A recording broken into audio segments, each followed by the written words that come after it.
요한이 전한 거룩한 복음입니다.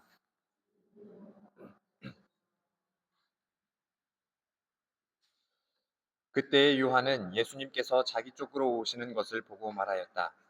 보라, 세상의 죄를 없애시는 하느님의 어린 양이시다. 저분은 내 뒤에 한 분이 오시는데 내가 나기 전부터 계셨기에 나보다 앞서신 분이시다 하고 내가 전에 말한 분이시다. 나도 저분을 알지 못하였다.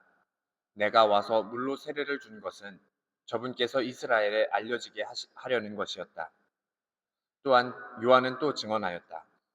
나는 성령께서 비둘기처럼 하늘에서 내려오시어 저분 위에 머무르시는 것을 보았다.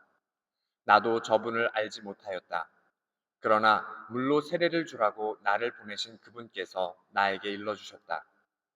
성령이 내려와 어떤 분 위에 머무르는 것을 내가 볼 터인데 바로 그분이 성령으로 세례를 주시는 분이시다. 과연 나는 보았다. 그래서 저분이 하느님의 아드님이시라고 내가 증언하였다. 주님의 말씀입니다.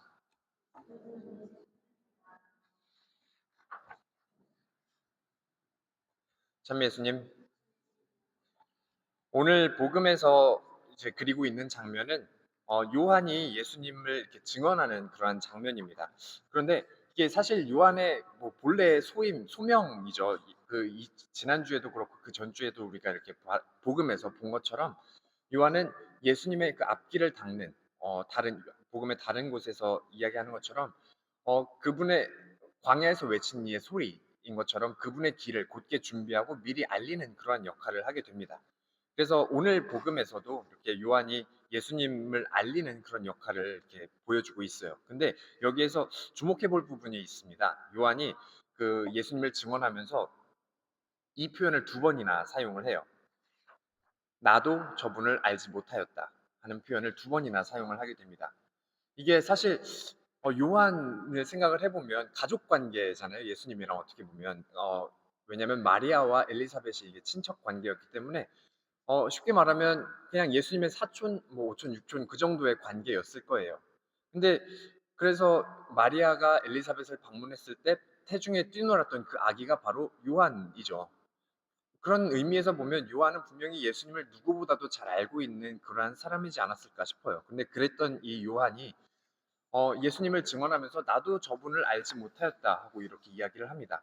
이런 솔직한 고백이 한편으로는 우리에게 위안을 주면서 다른 한편으로는 사명감을 함께 부여해주고 있지 않나 싶습니다.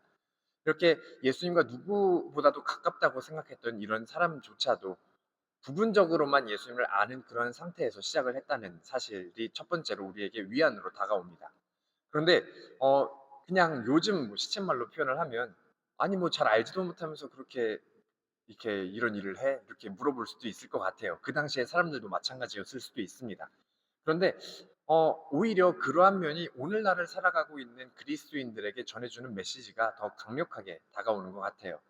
이렇게 예수님을 온전히 알지 못했지만 자기가 받은 그런 소명을, 자기가 받은 그런 소임을 다해내는 이러한 사도 세례자 요한의 이 모습을 보면서 오히려 이 복음에서 나타나는 것처럼 그렇게 물로 세례를 주고 있는 그 가운데 성령께서 세례자 요한에게 저분이시다 하고 알려주는 거죠.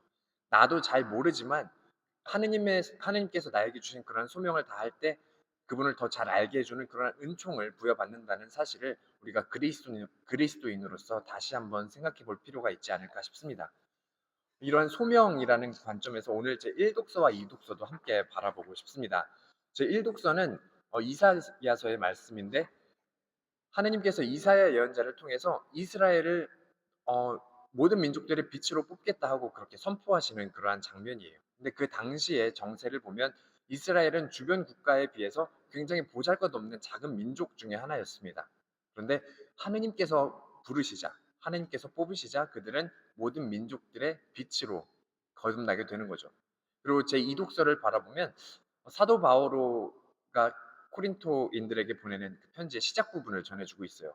그래서 그냥 사실 별거 없어 보이는 그런 내용이에요. 그냥 인사말이거든요. 그런데 여기에서 우리가 주목해 볼 부분은 하느님의 뜻에 따라 그리스도 예수님의 사도로 부르심을 받은 바오로와 누구누구가 누구에게 인사합니다. 이 표현 양식이에요. 이 표현 양식을 이 코린토서뿐만이 아니라 다른 모든 편지에도 다 똑같이 사용을 하고 있어요. 늘 사도 바울은 자기가 예수 그리스도의 사도로 부름받았다는 내용을 늘 편지 안에 항상 씁니다. 이게 두 가지 의미가 있을 수 있는데, 하나는 그 당시에 이제 사도 바울은 예수님을 체험하기 이전에 예수 그리스도의 교회를 박해하던 사람이었어요. 그런 어떤 주홍글씨처럼 붙어 있는 그 꼬리표 때문에 이러한 것을 더 강조해야 되는 그런 위치에 있었을 수도 있습니다. 근데 이것을 바꾸어서 생각을 해보면, 그렇게 예수 그리스도의 교회를 박해하던 사람조차도 예수 그리스도의 부르심을 듣고 응답하자 그분의 사도인 것을 자랑할 만큼, 모든 곳에 자랑할 만큼 전혀 다른 모습으로 거듭나게 된다는 것을 이 사도 바울의 편지를 통해서 생각해 볼 수 있습니다. 그래서 사실 이 부르심이라는 것, 우리의 소명이라는 것은 어떤 우리의 능력을 묻는 것이 아니라 우리의 응답을 요구하는 게 아닐까 싶어요. 잘 알지 못해도 그렇게 세례를 주면서 예수 그리스도의 길을 닦던 세례자 요한이 그 봉사를 하면서 그 소임을 다하면서 예수 그리스도를 깨달은 것처럼, 오늘날을 살아가는 우리 그리스도인들도 사실 그런 표현들 많이 하잖아요. 내가 갖춘 것이 많이 없어서, 내가 많이 못 배워서, 내가 가진 것이 없어서, 내가 준비가 덜 돼서, 여러 가지 이유들을 대면서 그리스도인으로서 살아갈 수 있는 이런 기회들을 우리는 거부하는 그런 모습들을 보입니다. 그런데 이러한 소명, 예수 그리스도의 그 부르심이라는 것은 우리의 능력을 요구하는 것이 아니라 우리 마음의 지향성을 요구하는 게 아닐까 싶어요. 이게 뭐 작게는 우리 로다랜드 한인 공동체 안에서의 봉사도 생각할 수도 있고요. 조금 더 넓게 생각해 보면 내가 속해 있는 어느 단체든지 내가 그리스도인이라는 그 이름으로 하느님의 일을 할 수 있는 그런 모든 기회들을 다 생각해 볼 수 있지 않을까 싶습니다.